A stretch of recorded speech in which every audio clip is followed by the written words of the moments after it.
All right, well, thank you guys for coming to this morning's presentation. I'm excited to be here. My name is Pat Bolton. I'm an IBM Distinguished Engineer, and I'm the Chief Technology Officer for our Mobility and Workplace Services. And myself, a colleague, Murray Mitchell, and a couple of our clients from American Airlines are going to share the stage today. We're going to talk to you about what it takes to become a best-in-class digital workplace, really the migration, the transformation that we're all going through to become a digital workplace. So my perspective is from infrastructure services and the kind of trends that are impacting us. I'll talk a little bit about how cloud services are being delivered to the end user and how that's impacting just the way we look at provisioning and deploying not just the devices, but the operating system with Current Branch for Business and Windows 10, and all of the applications and tools that users need to become productive. And Murray's going to talk about a specific instance of how we use that, how that becomes an enabler in a contact center, and helps a client like American Airlines be able to deliver better customer service and better support to their field. So let me go ahead and get started.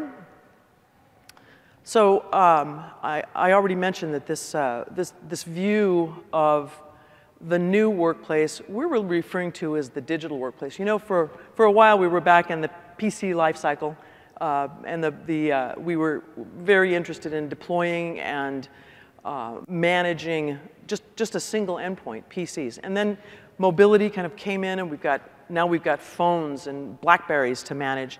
That transformed quickly to going from the enablement of mobile devices to really adopting applications that began to leverage the mobile enterprise. We called it mobile first at IBM. And now you see it's really moving into the fabric of everything that we do. Office 365, collaboration suites like Skype for Business are all being interwoven with the base platform to be a much richer and really an easier to manage environment. So getting into this a little bit, what's really changed? Back in the day, I mentioned we had the PC refresh life cycle, which we all kind of knew and loved. Everything was very rooted in this kind of very rigid environment where the chipset, the operating system, the applications, and even the user profile were all packaged together in that image that we had. And it was really one of device-centric, a very device-centric model. The data was on the devices. It was always kind of a challenge to protect data on devices, encrypting hard drives and all of that. And the users were very tied to the device. They were tied to the device, and often they were tied to being at a network, at a physical network. Today, we see this evolving to a much more user-centric model. We see the end user really as the focal point of everything we're trying to do in terms of enabling. It's the user experience. It's the notion of an as-a-service model, really making the process of installing new operating systems, upgrading systems, and patching on a regular basis almost transparent to the end user and much easier for the central organization. I think a lot of the changes today, in fact, are going to radically change what we've known as the ITIL process. I mean, you're probably very familiar with ITIL. I call this today and where we're moving the post-ITIL world in a lot of ways, because some of these fundamental changes and the introduction of cognitive support to make the experience for the end user, whether it's in a CRM environment or a traditional service desk, it's really radically changing that. We care a lot about how to provide the end user with new ways to work and with new ways to engage either your business or to engage their own IT organizations in a way that really makes it easier than it used to be, and much more about choice. How does a user want to interact with the system? Do they want to experience a chat? Is it someone who still wants to call a service desk? Do they want to pull an app? We're really giving the end users a lot of choice today. So in this, what are some of the hallmarks of this transformation that we see going on? There's a kind of an enterprise maturity model that I think of. And often when I talk to the CTO or CIO for a client organization, it's kind of like, I like like to hear and know where they are in this journey. And in most cases, what I find is elements of the organization are going to be kind of at every stage, at every stage of this journey. In fact, in chatting a little bit with our guests from American Airlines, they were saying that they're just getting rid of some of their BlackBerries. And we know in the BlackBerry world, we had basically phone, calendar, and a VPN access if we were pretty sophisticated. And that was really the era of basic enablement.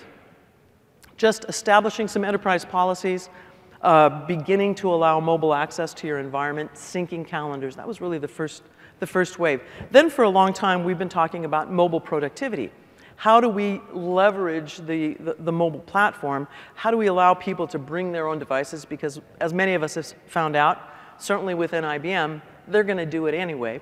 So how do we develop those policies that enable BYOD and in some ways reduce the cost of IT in an organization by enabling that? So what did that look like?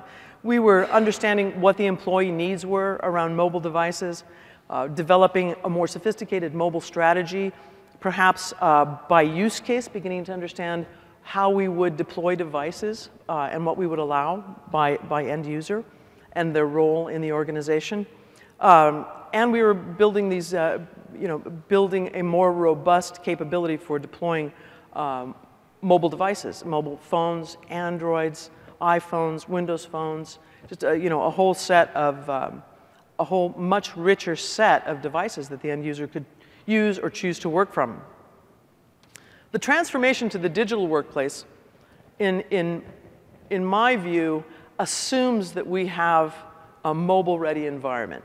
It assumes that we've developed an approach to applications in our business that now are at a point where they're going to leverage the channels of mobile devices to do business in whole new ways. To, like the insurance company, they were really ahead of the game by radically transforming their claims process to use the camera device to be able to take a picture and process a claim kind of virtually through an agent all the way through the delivery, the supply chain of the delivery provider without you having to interact in that old kind of driving your car in to get it. So that's the kind of transformation that we see happening in business. Now, where I think this is going, we've got the digital workplace, and a lot of organizations are still kind of at the point of wanting to transform to this digital workplace, moving off of a lot of the old hardware infrastructure into a much more virtual world, much more nimble environment as a service, leveraging all of this mobile capability. Where are we going to go with that, and where is it taking us next? And that's really where we're moving to the notion of a social workplace. So as we're able to use rich sources like Yammer of contact and collaboration sources in an organization to create a stronger social environment, I think that's really, we're really finally at the place where having a digital workplace is going to allow us to do that. So I want to talk a little bit about what we see in terms of the trends and what are we see three concrete trends really impacting this right now. Impacting the way we as a service organization, so the part of IBM that I work for provides services to clients. We manage about 3.5 million endpoints. We handle millions of calls a month through our service desks. And we support every aspect of end users. So we kind of have this, and internally we have about 400,000 employees that we provide IT services to. So we have kind of our own lab for seeing how this environment works and what the key trends are. So these three important trends that I think are impacting the workplace and how we manage this are the fact that now increasingly applications are being delivered from outside of the organization. So cloud-based Office 365, collaboration services delivered. We see more financial services suites being delivered as a service. So they're coming to your endpoints from outside of the organization. and from a variety of clouds outside of your organization. Agile and evergreen platforms are a real profound change that I think are just beginning to hit. I think with Windows 10, Current Branch for Business is going to allow us to see some of that evergreen notion, so we will not find ourselves in those major migration efforts, again, that we're probably all very familiar with from the past 10 years. This is not just in the operating system, but from an applications point of view too. I think some of you who might be familiar with, for example, Citrix Cloud Services.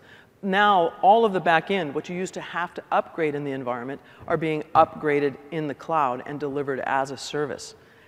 Images, those kind of things may still sit on premise, but increasingly the guts of it, the management components, are being upgraded in the background and just pushed. So this is a big change. And this really impacts this release management notion.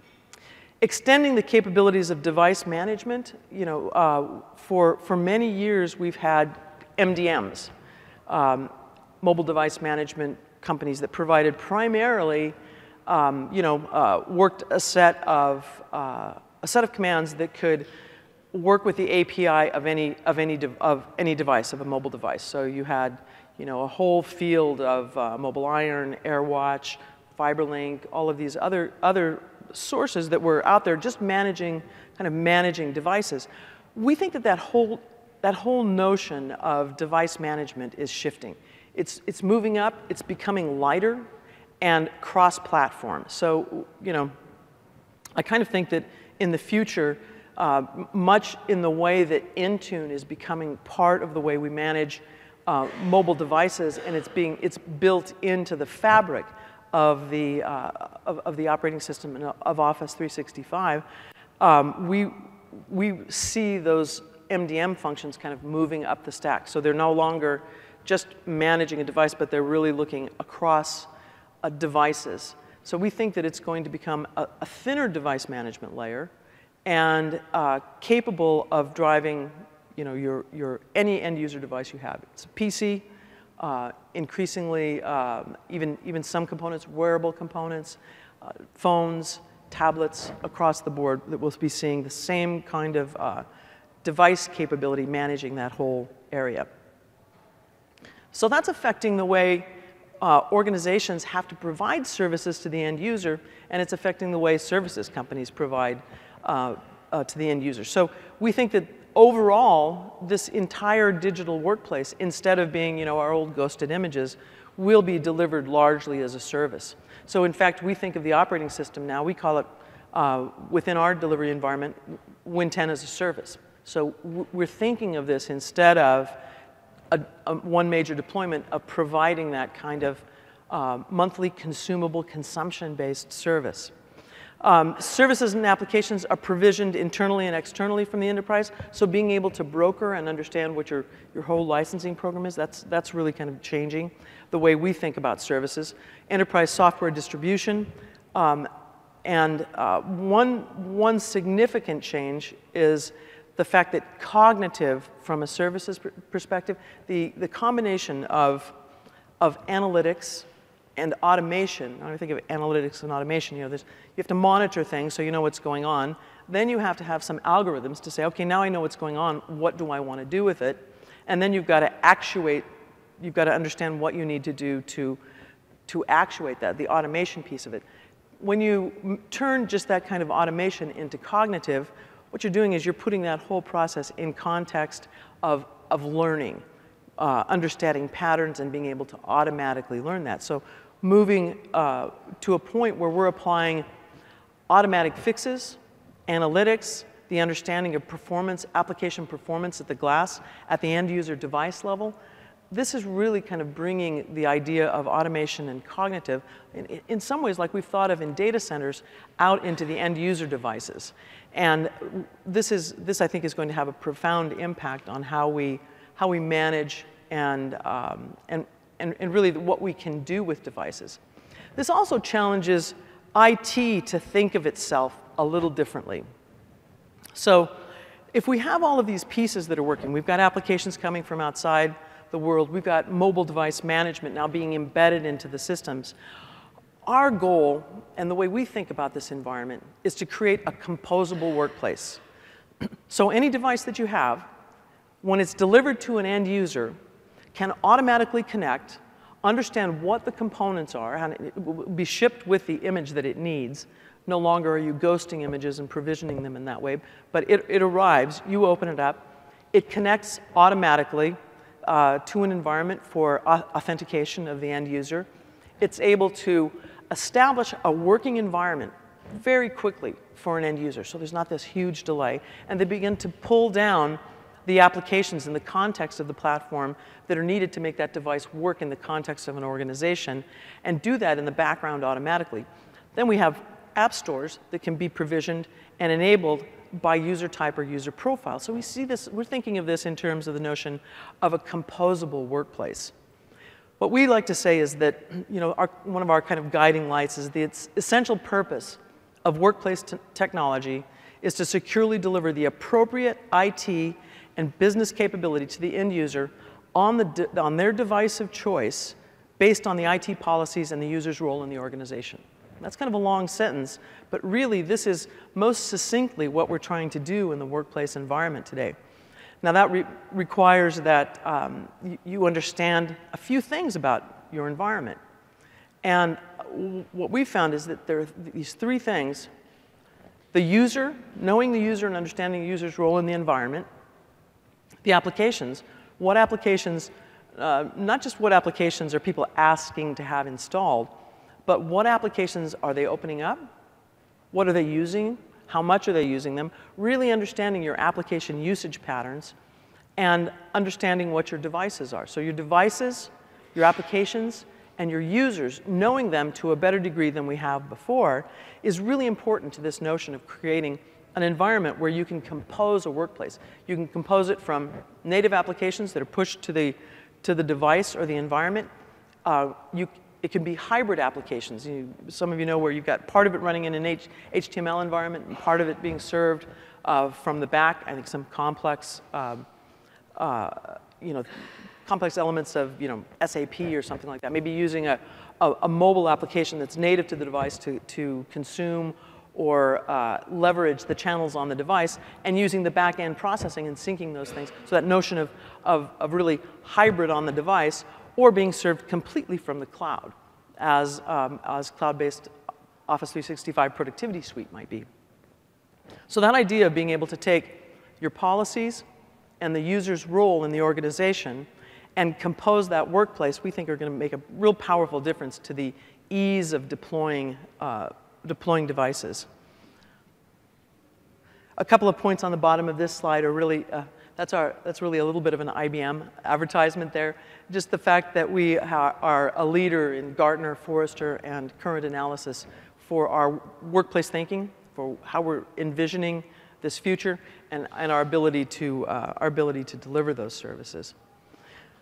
So what does this kind of all boil down to? There are kind of, if I think of it, again, from the user's perspective, the user wants, know me, know what I'm doing. When I pick up the phone or if I'm in a chat environment, understand my environment so that I don't have to sit there and go through, tell you what operating system I'm running, really know me, know who I am, know what I need in the organization. Help me, provide, use some of these new channels and these new capabilities to support me in new ways, and then deliver insights to the organization, deliver insights to the user about how they're using it, but deliver insights to the business so the business can understand how their end users are using applications, what they need, the performance capabilities, or the performance, I like to call it performance of the glass. Leverage knowledge management in ways that we haven't before, and really be able to use some of the data that we collect in a way to enable it. Let me go back and talk a little bit about personas. So many of you may be familiar with kind of the business management view of personas. Gary the bank teller, and Jeff the sales rep, and Marge the exec, and those kind of generic terms that we'll get from a business definition. We've taken it a step further. So within IBM, 400,000 people, we have 14 personas that we maintain across the organization. And it's those personas and the physical, a set of physical, what I call non-functional requirements, where's the person, what kind of a network are they on, that allow us to really begin to compose what does that user have access to, what data do they have access to, and understand what is allowed, for example, to be data at rest on a device, a specific device, what we have to do with data in motion, and really begin to give us a little bit more insight to what that user is. So how do we do that, and how do you get there? One way is obviously the kind of observational technique that you understand what your users are doing, what they need, you ask them, you interview them, you watch them go through the cycle. We take it a step further. What we like to do is we deploy a very thin agent out to all of those devices, and we collect data for between 4 and 6 weeks, and we understand then, we develop a profile, and we match with that kind of persona a more analytical profile, a quantitative profile of what applications are actually being used, what networks are being accessed, what web services are being provisioned, and really get a much more accurate quantitative picture of what those roles are. And sometimes that causes us to alter a little bit how we view those personas. So the qualitative and the quantitative really give you a better view of who your users are. A few things about the changing world of support. I think most of you were seeing, you would kind of think, and if you talk about it, we all know that chat and chat interfaces, we use those commercially a lot. You would think that they'd be being adopted, I would think that they would be being adopted faster in the user environment for kind of service desk. And we're finding that in organizations, they're just kind of beginning to use chat compared to the volume of calls. I really believe, though, that chat as a primary interface to service is going to rapidly take over. And if not chat, then that kind of voice interaction, voice like Cortana or Watson or Amelia or any number of those kind of new voice-based. In the end, they are actually chat-based. You'll find there's sort of a voice translation, if you will. But I think that chat, that more natural interface, is going to rapidly take the place of calls to service centers. It's already beginning to. I'm kind of surprised in some organizations to see the lower volumes, and we're kind of working with a lot of companies trying to figure, well, how do we drive those chat volumes? Because people seem to be inherently more satisfied with the results in a chat environment than they are in a call environment. So how do we make that happen? And that still kind of remains a puzzle for me. New things are coming in. They're coming in very fast, though. The cognitive aspect of being able to, we have something, Watson Agent Assist and Watson Assist that we use. Microsoft has a Cortana that I think is coming into its own to be able to do that. And the idea of being able to use and intercept the problems, anticipate the challenges that a user is doing from monitoring devices that you have in the environment, being able to kind of do what we used to call event correlation of that with performance data and with network data, and then being able to actuate a change or make a change in an environment in an automated way is a significant difference. One example, we've got one that we're working on right now, and it has to do with Active Directory. If you have a caller who needs an Active Directory change, can we fully automate that idea of an Active Directory change? Yes, we can. We can fully automate the ability of a user to ask for more storage. And so we're beginning to find these new pieces that we can fully automate in a way that really changes the service from calling in, opening up a ticket. Okay, we got a ticket, I'm going to create an incident.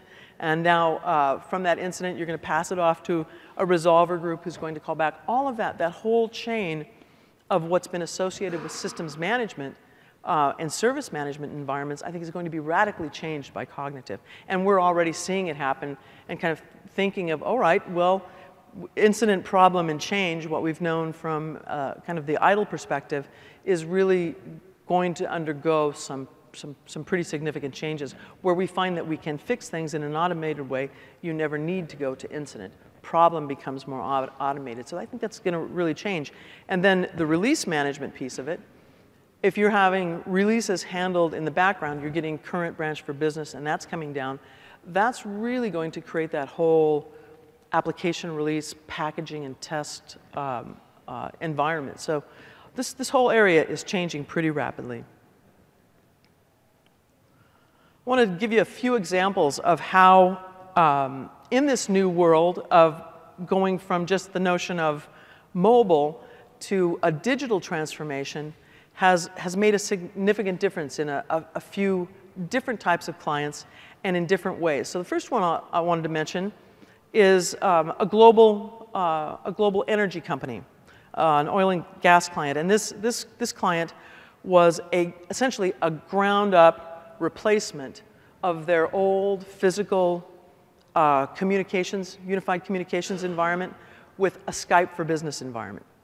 And this is really, I think, kind of one of the, I think Skype for Business and the notion of moving away from the physical PBX into this environment is very disruptive in our environment. And it's disruptive in a good way because I think ultimately it gives us the capability to do some of these things that we were talking about before, to enable some of this cognitive exchange, to move towards a more social environment through that enablement of a collaboration platform on our devices.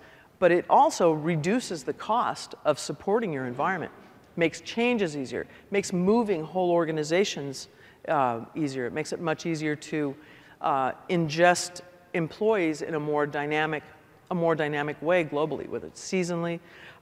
So for this particular client, you can see the volumes of users. There's about 150,000 users with an additional potential, but the ability to bring in Skype for Business, integrate it with their existing HD environment, and really build a whole new way of handling communication was a profound change for them. Another example, so it's not just a matter of full replacement in many cases. You've got a complex organization, and you need to integrate this new Skype for Business capability in a broader environment. So for this global accounting firm, we were able to bring in the Skype for Business and the collaboration suite to enable, to very quickly enable over 170,000 messaging, IM and conferencing presence to help with an entire core group of folks. But that had to be integrated with their existing voice. It had to be integrated with the Cisco, Avaya environment, Tandberg environments. So it wasn't just a matter, in that case, of replacing it. It was a matter of augmenting the environment and adding net new capability, but continuing to support and manage kind of a more complex environment, but be able to leverage it and do it. Now, for clients who are bringing in this new technology, for anybody who's got that new technology, when you're introducing new technology, we all like to talk about the return on investment. Man, you're going to introduce something and save money very quickly. I think what actually happens is you end up running kind of a parallel environment for a while. So when you first begin to take on a new technology and implement one of these new technologies, you have your standard run, you've got people who are trained, but you've got to do a bump here. You've got to get people who are trained. You need the help of Microsoft as a service provider and service providers to be able to get to that hurdle. And I think there's a lot of capability to kind of do it yourself, but I've found, and one of the things that I think is an advantage of leveraging a partnership in this is that you can kind of smooth that curve. You can get to an ROI much faster by not having to duplicate a lot of those resources. So how do you get from here to being to a place where you can really begin to get a return on investment from that work that you're putting into creating a new platform? And one last example I'll mention, and this is an insurance firm. And this was a smaller implementation, but essentially the ability to create a high availability communication environment to they had a kind of a legacy and exchange environment that was prone to outages. So being able to come in and build a highly redundant hosted environment that wasn't as reliant on the potential for a physical downtime in a data center, but really to have that service provided. It did a great job of radically increasing the availability of their communications environment, of their exchange environment. We were able to provide an extremely high service level, and it just solved a huge set of problems for them very quickly from the standpoint of availability, kind of the old recoverability and business consistency point of view. So there's one other I'll just mention quickly, Dubai Healthcare Authority, and this was on-prem CRM deployment, and Murray's going to talk a little bit more about the CRM deployment. But this is essentially creating that infrastructure environment that will allow you then to be able to bring in something like Dynamics and serve your clients, be able to enable the healthcare providers to understand their environment much better. A lot of hospitals talk about that kind of improving the experience of patients as they come into the environment and go out of and finally leave the environment, but being able to have just efficiency across that whole space. And this is an example where for Dubai Healthcare, bringing in IBM to enable the Dynamics environment provided a much better view of their clients, of their customers coming in, what their needs were, and the ability to kind of bring that all together in a place where it made more business sense for the client to make decisions. And finally, I'm going to go back to my comfort zone in infrastructure and talk about what is it and how do we, what does the enterprise need now to become a digital workplace? One of the things we think of within IBM is we want to move IT from being the enforcer to the enabler. So for a long time, IT organizations, as you manage your environment, from the perspective of our businesses and the perspective of a lot of end users, we were kind of the no or the can't or the don't, or you have security requirements, or you can't have that device. And what we've found is by enabling choice, and at IBM by really having our IT organization move from an enforcer to an enabler, we've essentially created a huge bump in the end user satisfaction. And we really believe that happier employees make better employees, and more self-sufficient employees provide a much more consistent, they're able to deliver their service to your clients much more consistently. So one measurement I really like, and I learned this actually from a bank that I work with in Australia. We developed this model where how do you measure the efficiency in how you provide a workplace or how you support end users? As you make a transformation to a digital workplace, what's the measurement that you make? How does that become more efficient?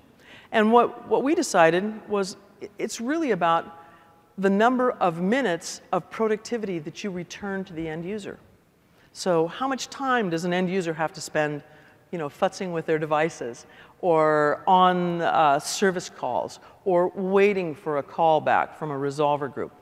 So we began to quantify that time, and we kind of shifted a metric. So our new metric in a year-to-year growth in that environment became, okay, we've quantified the number of minutes that end users had to spend with their devices. Now what we want to do is we want to drop that by 30% for the next year. And that became our bar.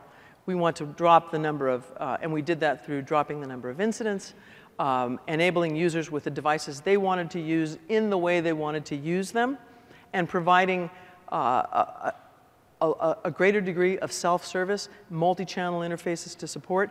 And that really became the way that we were able to turn that productivity measure back to the end user and deliver more productivity minutes. When we looked across the organization, we found, we were delivering something like, it became like 200 man years, of time, so that those times begin to really add up when you look at them across an enterprise. So these 3 points, and this is really a slide from our own CIO within IBM and how they're thinking about what to provide to our own clients to become a better enabler and less of an enforcer. So these 3 things: modern devices, being able to deploy Surface, iPads, new Windows platforms like the Lenovo Yoga,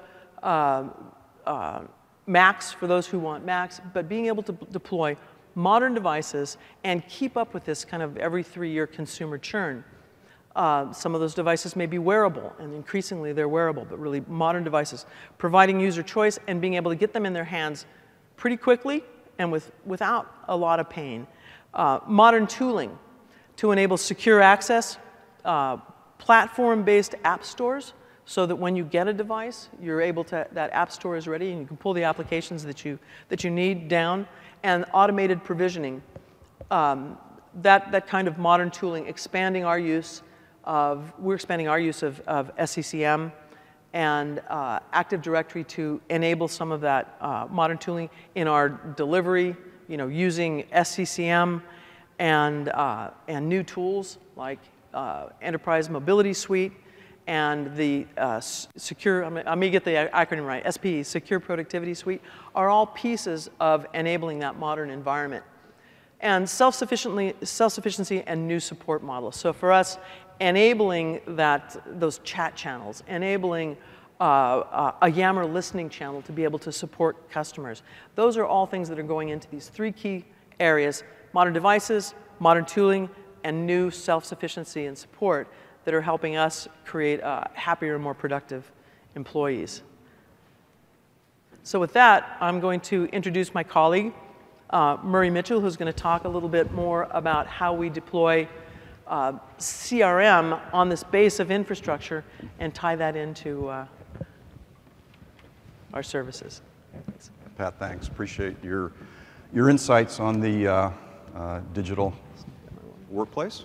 And Pat did a little bit of advertising for IBM. I'll do a little bit more than she did. So what I'd like to do, though, is transition the discussion from what we're seeing in the marketplace to how IBM, in partnership with Microsoft, is helping clients, right, address these challenges and trends. And as Pat said, we're very fortunate and privileged to have 2 of our clients here with us from American Airlines Cargo, Dan Huber and Brian Hodges, and Brian and Dan will join me on stage at the end to share with you their transformation journey. So hopefully that'll be an insightful discussion.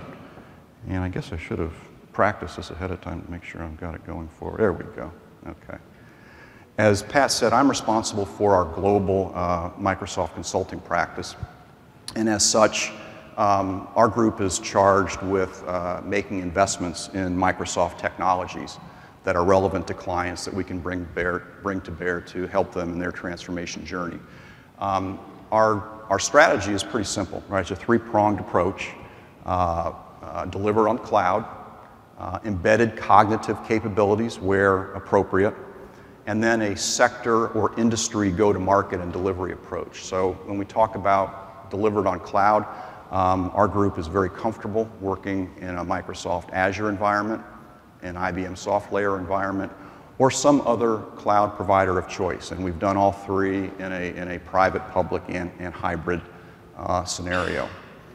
Cognitive, as Pat alluded to, is a very, very important part of our overall strategy, and we've done a lot of investment in integrating cognitive, specifically our Watson solution and capabilities, into Microsoft technologies with a particular focus on CRM. There's been a really, really nice integration and marriage between Watson and Microsoft CRM, and I'll share with you a couple of examples of that in a little bit. And then finally, our approach is industry-based, right? We don't build out a lot of cross-industry solutions. Our solutions and offerings are very focused on and directed at the industries and the clients in those industries that we work with. We group our offerings and capabilities, and when I say capabilities, I mean our people skills, into 4 Microsoft product groups: big data and analytics, with a specific focus on Power BI and more recently Azure IoT Suite. We've had a long and large investment in capabilities and solutions around the Microsoft Dynamics product, specifically CRM and AX. In the mobile enterprise and collaboration space, we're doing an awful lot of work today in the Office 365 product. And more recently, you may have seen our announcement in July where we announced business apps for Windows 10 Surface tablets. And that is catching fire for us. A lot of clients are quickly asking us to build out these apps specifically for them. We're doing that in 2 industries right now, banking and consumer products, and we'll be expanding into other industries as time goes by. And then in application development and cloud, I mentioned Azure, big investment there in skills, and we've had a long time and very large investment in .NET. So we've got a large portfolio of skills that we apply to the .NET technology.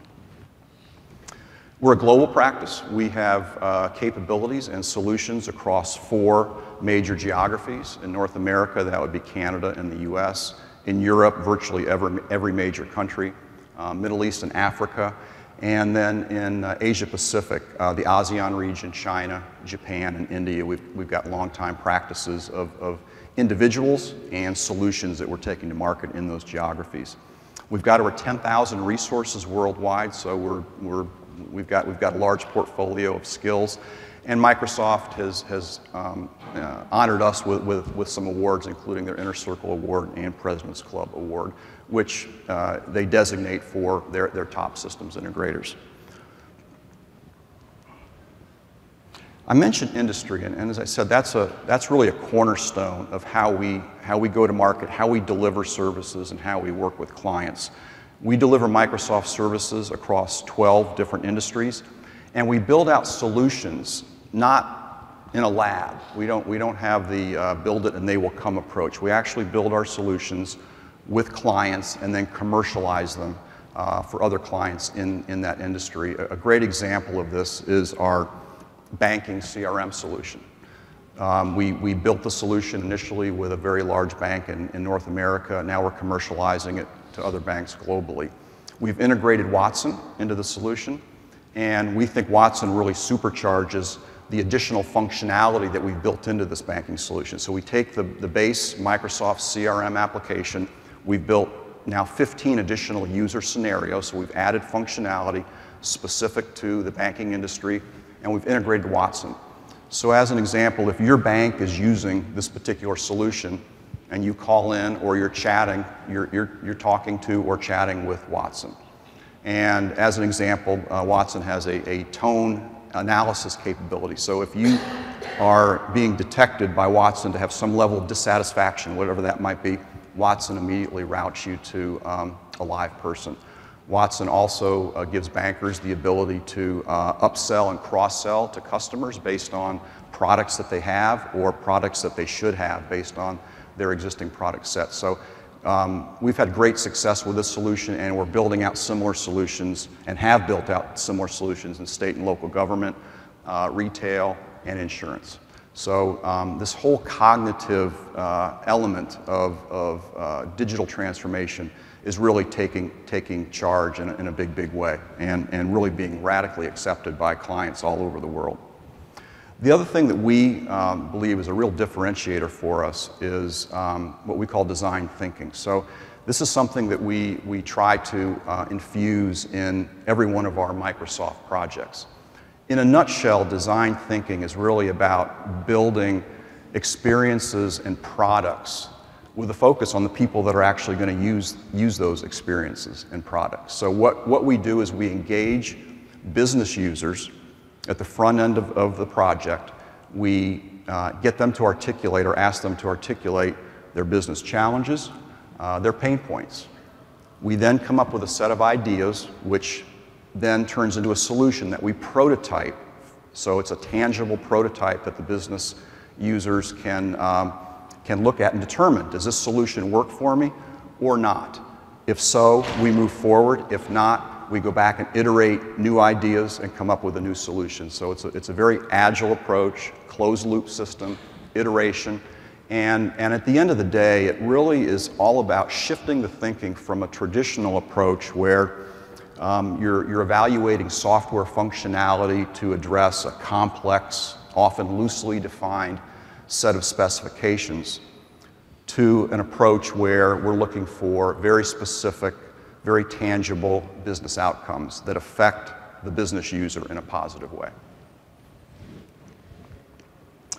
We are also a Microsoft Cloud solution provider, and what this means is our clients can come to us as a one-stop shop, acquire products that are available on Microsoft Cloud, and we can bundle it together in a pay-as-you-go way. So we're very excited about this, and as you might imagine, more and more companies are evaluating this particular program.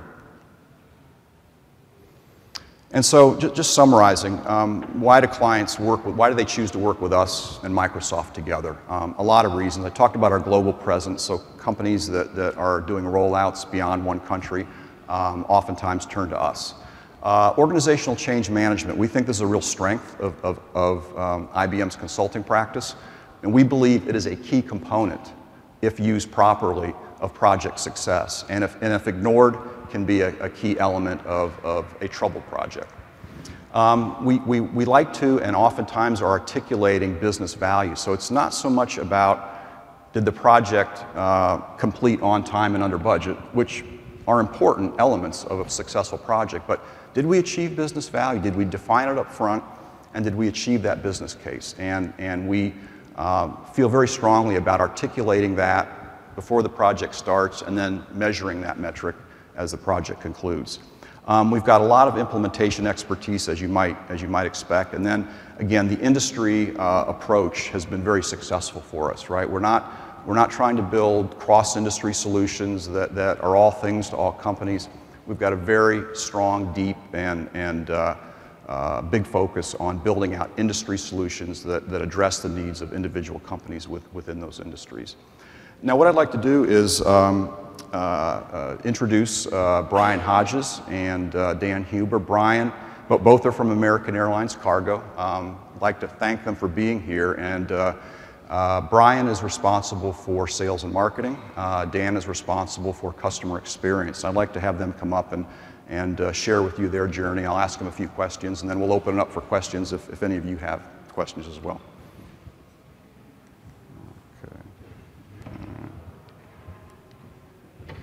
Okay. All right, guys. Thanks again for being here. Really appreciate you making the trip from Dallas.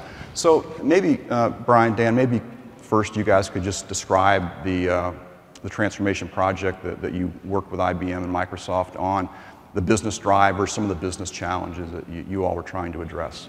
Okay. Yeah, I'll start that off just talking real quickly about what we were looking for from Dynamics for the sales organization. I don't think it's really fundamentally different than what most organizations are looking for. We're looking to tie all of those customer interactions together, give our sales folks visibility into all of those interactions, look for trends and opportunities, manage the leads process much more effectively than we were without a platform. Really leveraging the information that a platform like that brings to the organization and building some accountability, frankly, into our organization from a sales perspective that just didn't exist prior to having that type of information available. So that's what it meant for sales. I'll let Dan talk to what it means for the customer experience team. Thanks, Brian. So from a customer experience perspective, what we were missing was case management. And we have contact centers in more than one location. So one call could come into one center, but it could impact another location, and that visibility wasn't there. And we also work with cross-departmental teams. The frontline customer may have information or have issues that need to be escalated up to a sales rep on Brian's team. And that visibility wasn't there before we launched Dynamics with the CRM product. So that's really what we were looking for, was case management from the contact center perspective. Great. Thank you. So you mentioned Dynamics CRM. I'm sure you had choices in terms of the solution software that you eventually selected. I'm just curious if you'd share why Microsoft was ultimately selected. Yeah, absolutely. So a little bit, I'll step back a minute and actually talk a little bit about our business. Cargo and air logistics, very fascinating industry, but one that actually lags behind from a technology perspective. We operate in a sort of 25 years in the past. If you look across the industry with freight forwarders and really with the other airlines and partner airlines. And so with the merger that we had with US Airways, we actually had an opportunity to sort of step back, evaluate our business, and make some investments in our future. And we identified early on a CRM platform as really the first step towards modernizing what we do as a cargo business at American Airlines. So, we're very fortunate to get that funding and to go out and actually start looking at different products in the marketplace. We looked at 3 major solutions, and really, as we looked at our technical requirements, and I can tell you that all 3 of those solutions really met the foundational elements of what we wanted to do for our business. So we had to actually start going beyond that, and we were looking for a strategic partner, and Microsoft certainly fits that for American Airlines. They are a strategic partner for us. We've done a lot of business, a great history, and a good relationship, and so that was there. But obviously we wanted a product that had a great roadmap to the future. And we felt like Dynamics had that as well, and it's something that's actually you see when you come to something like this. You can see how that product fits into the overall product portfolio for the company. It's important to them. It's aligned to the rest of their product suite. So that was important. And then lastly, interestingly enough, when we were looking at a solution, the passenger side of our business, which is very fundamentally different, they already had a CRM platform, but they weren't exactly happy with what they had. And so they were going to market and looking to say, hey, do we need to make a change? And as part of that change process for them, they actually established a test user group of their hardcore users, and they looked at Dynamics. And the overwhelming feedback from that group, even though they had several years of experience in an existing product, was that they loved Dynamics and they loved using it. They loved the interface. It was simple. It made sense to them. They could use it across their different devices very, very easily. And so that had a huge impact on us. And we ultimately decided that Dynamics was the right solution for us. And I can also tell you that the passenger side ultimately decided to make a change as well. So both organizations are adopting Dynamics. Great. Thanks, Brian. And I guess consistent with the selection of partner question, you obviously chose to work with IBM on this project. Can you share some of the criteria used and why you ultimately decided to work with us? Yeah, absolutely. So again, I'll harken back to what I said earlier about looking for a strategic partner. And somebody who could actually, they were technically competent, knew the product, but that could actually come in and help challenge what we do as a business unit. We weren't just looking for a platform. We were looking, you can go out and you can implement a Dynamics platform across your organization. But if it's not seen as something that's going to fundamentally alter how you conduct business and how your salespeople do their jobs on a daily basis, they just see it as another place to enter data. And we didn't want that. And so what we were looking for in an integrator was someone who could obviously come in and help us put it in place, get the data in place, but also challenge our processes, help us to really have a vision for how the product would impact the day-to-day user and how it could enable the users to be much more effective and efficient in their jobs. And really, we saw that that's what IBM brought to the table. They brought that expertise, that history, and knowledge base to really push us, not just provide a solution. Great. So I talked a little bit about design thinking and agile methods, and just curious if you utilized any of that in this project, and if so, what value did it provide? Yeah. I think I'll let you talk to that. Yeah, I was involved with this more than Brian was, but we did use Agile, and it was something that did help right from the very beginning by bringing in cross-departmental groups to understand what the need was and get their feedback. And then just the overall collaboration, with our daily scrums and, reprioritizing what needed to happen to get to the end project. Okay, So. great. Let me add something real quick to that. So my team does have operational ownership of the CRM tool. In fact, we have one of our administrators here today, Ray Daniel, who's sitting here at the front. Wave to everybody, Ray. Very much involved in the Agile process and involved in implementing new improvements and things like that. We're moving very, very quickly. We launched in May for sales. We launched in July for customer experience, but we're constantly adding new improvements and listening to the feedback we're getting from the field, and Agile's definitely allowed Ray and his team to do that effectively. Great. So for any other companies that may be in the audience here that are looking to change and improve their customer experiences, any lessons learned, any advice, anything you might have done a little differently in the process? I think from my perspective, it was really involving the frontline users, getting their feedback on what would make it easier for them to achieve what we were looking for. Okay. So we had them involved from the very beginning. We had them involved in the testing. So just that involvement was very important for us. Okay, so. Great.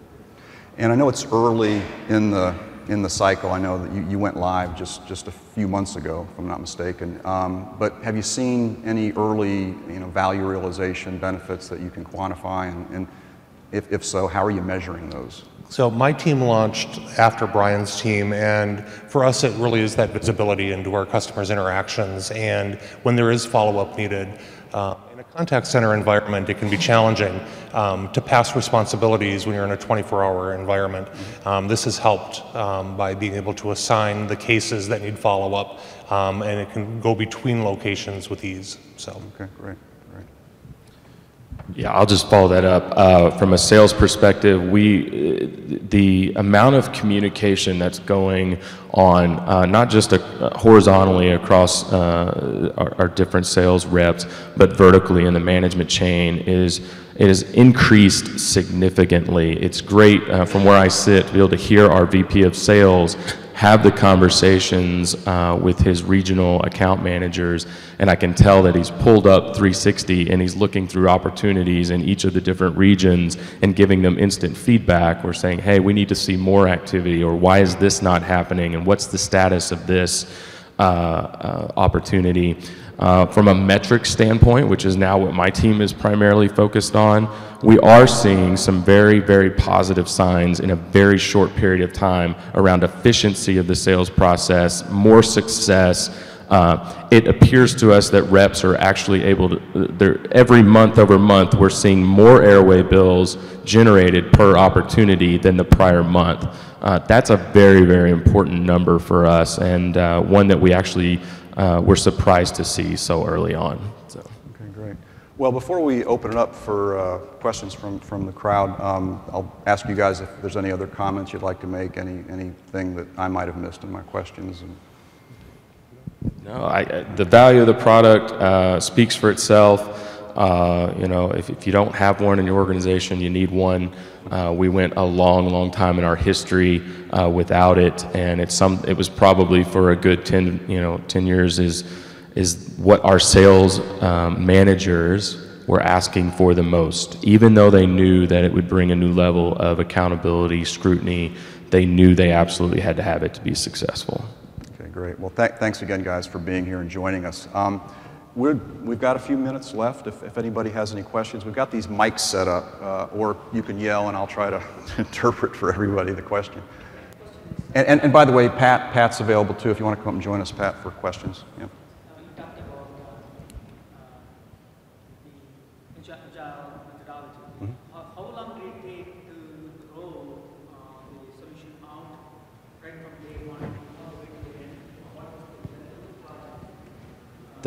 That's a great question. So we really received our funding and started on the project around November of last year.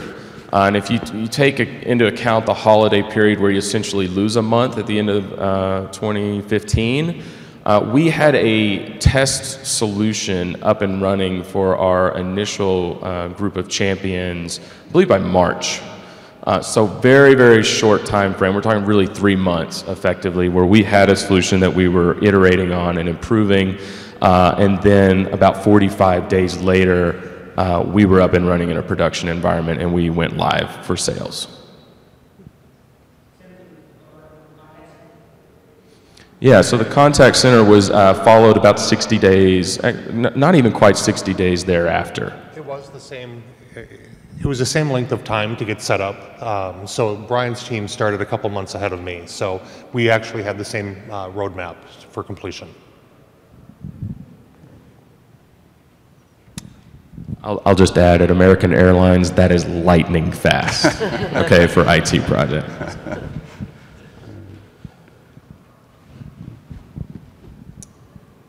You said when you talked to IBM, right, you had some other companies that you were invested with as far as collaborating, flexing service users' needs, you know, kind of the whole portfolio of services from a shared service organization. What were some of the primary limiters or constraints from the other companies that kind of fell off the roadmap and IBM became the chosen? Because they're either from a small to a large, they all had obviously initial value versus the weighted cost. Yeah, I think and that's a really good question. As I look back on that, we had some folks who came to the table. They were great integrators. That's what they did. That was their technical expertise in the way that their teams were designed, and so that was a plus for them. But we really we were looking at kind of that broader picture of, like I said, who was going to challenge us, who was going to be there. 6 months after the project's completed, who did we have a good strategic relationship with? IBM, that was certainly the case. And then also, who was actually going to be on the project team?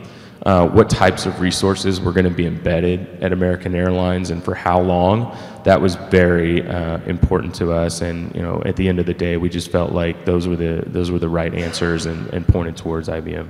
Okay, thank you. Sure. Appreciate it. Any other questions? Okay, well, thank you for joining us for the session today, and I hope you have a great rest of the conference. And Dan and Brian, thank you so much for making the trip to be here with us today. Thanks for really having me. appreciate Thank it. you very Yeah, much. thanks. Thanks, guys. Yeah, thanks again. That was fun. Yeah, thank you. Thank you. Thanks a lot.